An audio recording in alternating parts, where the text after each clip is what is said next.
ఆతే పెట్టేశారు. ఏది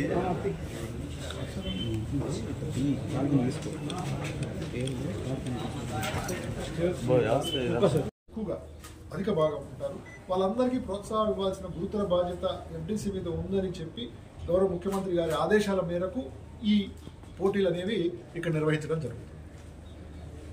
అంటే ఎనీథింగ్ యూ హ్యావ్ పోలీస్ విభాగం కానీ, మెడికల్ అండ్ హెల్త్ విభాగం కానీ, మున్సిపల్ విభాగం కానీ, అదేవిధంగా ఐఎండ్పిఆర్ విభాగం కానీ, ఈ అన్నిటి విభాగాల నుంచి పూర్తి సహకారాన్ని మన కలెక్టర్ గారు అందిస్తున్నారు. దీనికి ఈ ప్రదర్శనలు ఉచితం, అందరూ ఆహ్వానితులే. గుంటూరు నగరం అనేది ఏదైతే ఉందో, ఈ గుంటూరు నగరాన్ని సెలెక్ట్ చేయడానికి కూడా ఈ ప్రదర్శనకు ఒక విశిష్ట కారణం ఉంది. అదేంటంటే గుంటూరు నగరం కళలకు పెట్టింది పేరు, కళలకి ఆదరణకి పెట్టింది పేరు. ముఖ్యంగా నాటక రంగానికి సంబంధించి ఇక్కడ చాలా అంటే ఈ ఊరు పేరు ప్రఖ్యాతులుగాంచింది. దానివల్ల ఇంకా ఈ రంగానికి ఇది ఇవ్వడం, అదేవిధంగా ఈ భావితరాలు ఎవరైతే ఉన్నారో వాళ్ళకి స్ఫూర్తిగా ఉండడం, ఈ నాటక రంగం అనేది ఇలా ఉంటుంది అని చెప్పడం గురించి ఆ ఉద్దేశంతో ఇక్కడ ఏర్పాటు చేయడం జరిగింది.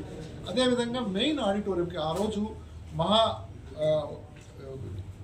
కవి బలిజేపల్లి లక్ష్మీకాంతం గారి జన్మదినం.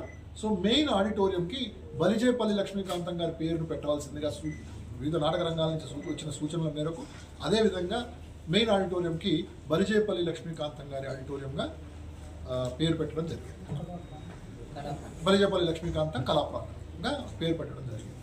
సో వచ్చే వాళ్ళందరికీ సంబంధించి, అదేవిధంగా న్యాయ నిర్ణేతలందరికీ సంబంధించి మా గతంలో కూడా ఇక్కడ మన విజయవాడలో ఏదైతుందో ఎఫ్డీసీ ఆఫీసులో ఎఫ్డీసీ దగ్గర ఎఫ్డీసీ చైర్మన్ శ్రీ పోసాని కృష్ణమురళి గారి ఆధ్వర్యంలో వివిధ సంఘాలతో సమావేశాలు జరపడం జరిగింది. ఏ రకంగా సెలక్షన్ చేయాలి, జడ్జిలుగా ఎవరు ఉండాలి, ఎంత నిష్పాక్షికంగా, ఎక్కడ ఏ చిన్న మచ్చ రాకుండా, ఏ చిన్న క్రిటిసిజం రాకుండా ఏ రకంగా నిర్వహించాలని వివిధ సంఘాలు ఇప్పటివరకు వివిధ సంఘాలు అందరూ ఈ ప్రక్రియను ఏదైతే ఉందో దీన్ని వారి పూర్తి ఆమోదం, పూర్తి సహకారం తెలియజేయడం జరిగింది.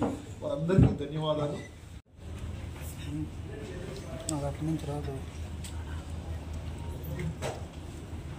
ఓకేనా, అందరికీ నమస్కారం.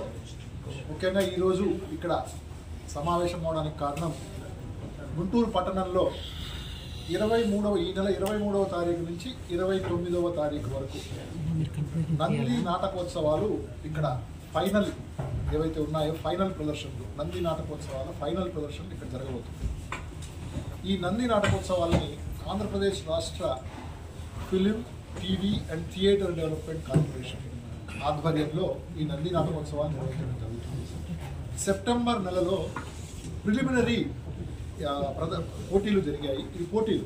ప్రిలిమినరీ పోటీలు జరిగాయి. ప్రిలిమినరీ పోటీల కోసం న్యాయ నిర్ణేతలే ఆయా ప్రాంతాలకు వెళ్ళి రాష్ట్ర వ్యాప్తంగా ఆయా సమాజాలు 115 ఎంట్రీలు వచ్చాయి. మొత్తం ఆ 115 ఎంట్రీలకు సంబంధించి న్యాయ నిర్ణేతలు వెళ్ళి ఆయా ప్రాంతాల్లో ఆ ప్రదర్శనలు వీక్షించి అందులో 38 ప్రదర్శనలు ఏవైతే ఉన్నాయో ఫైనల్ పోటీలకి ఇవి అర్హులు అని తేల్చారు. ఆ ఫైనల్ ఈ పోటీలు 5 విభాగాల్లో జరుగుతున్నాయి. అవి ఏంటంటే పద్య నాటకం, సాంఘిక నాటకం, నాటిక, బాలల నాటికలు, తర్వాత కళాశాల అండ్ యూత్ నాటికలు. సో ఈ 5 విభాగాల్లో పోటీలు జరగనున్నాయి. ఈ పోటీల్లో ఈ 6 రోజుల పాటు, అంటే 23 నుంచి 29 వరకు ఈ 6 రోజుల పాటు జరిగే ఈ పోటీలు శ్రీ వెంకటేశ్వర నగరంలో ఉన్న వెంకటేశ్వర విజ్ఞాన మందిర్లో జరుగుతాయి. అక్కడ ఉదయం 9:30 నుంచి రాత్రి 10 వరకు నిర్విరామంగా ఈ పోటీలు ప్రదర్శించడం జరుగుతుంది. ఈ పోటీలకి ఇనాగరల్ ఫంక్షన్ 23వ తారీఖు, అదేవిధంగా ఫైనల్ ఏదైతే ఉందో అవార్డు అది 29వ తారీఖు ఇవ్వడం జరుగుతుంది.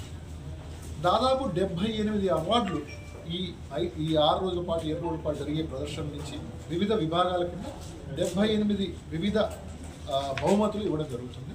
దీంతో పాటు ఎన్టీఆర్ రంగస్థల పురస్కారం, డాక్టర్ వైఎస్ఆర్ రంగస్థల పురస్కారం, ఈ 2 కూడా ఇవ్వడం జరుగుతుంది.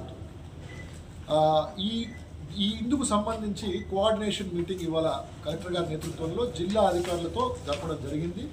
రకరకాల కమిటీలు వేసుకున్నాం. ఎందుకంటే కళాకారులు ఎవరైతే వస్తున్నారో వారికి సరైన సదుపాయాలు, రవాణా సదుపాయం, అకామిడేషన్ సదుపాయం, ఫుడ్ సదుపాయం, అదేవిధంగా వారికి స్టేజ్ మీద వారికి కావాల్సిన పూర్తి సహకారం, సెట్ ప్రాపర్టీస్, లైటింగ్ ఇవన్నీ చూసుకోవడానికి కమిటీలు ఏర్పాటు చేయడం జరిగింది. కమిటీల్లో ముఖ్యంగా నాటక రంగానికి సంబంధించిన ప్రముఖులు, ఎఫ్డిసి అధికారులు, అదేవిధంగా జిల్లాకు సంబంధించిన సంబంధిత అధికారులు, వీరందరూ కూడా ఈ ఒక్కొక్క కమిటీలో ఆహ్వాన కమిటీ కానివ్వండి, ఆడిటోరియం కమిటీ కానివ్వండి, స్టేజ్ కమిటీ కానివ్వండి, ట్రాన్స్పోర్ట్ అండ్ అకామిడేషన్ కమిటీ కానివ్వండి, ఫుడ్ కమిటీ కానివ్వండి, ఇన్విటేషన్ కమిటీ, మన ప్రెస్ కమిటీ, మీడియా కమిటీ కానివ్వండి, వీటన్నిటికీ సంబంధించిన కమిటీల్లో ఎఫ్డిసి నుంచి అధికారి, జిల్లా యంత్రాంగం నుంచి అధికారి, అదేవిధంగా నాటక రంగానికి సంబంధించి ఈ రంగంలో ఉన్న కొంతమంది, వీరందరితో ఒక్కొక్క కమిటీని ఏర్పాటు చేయడం జరిగింది.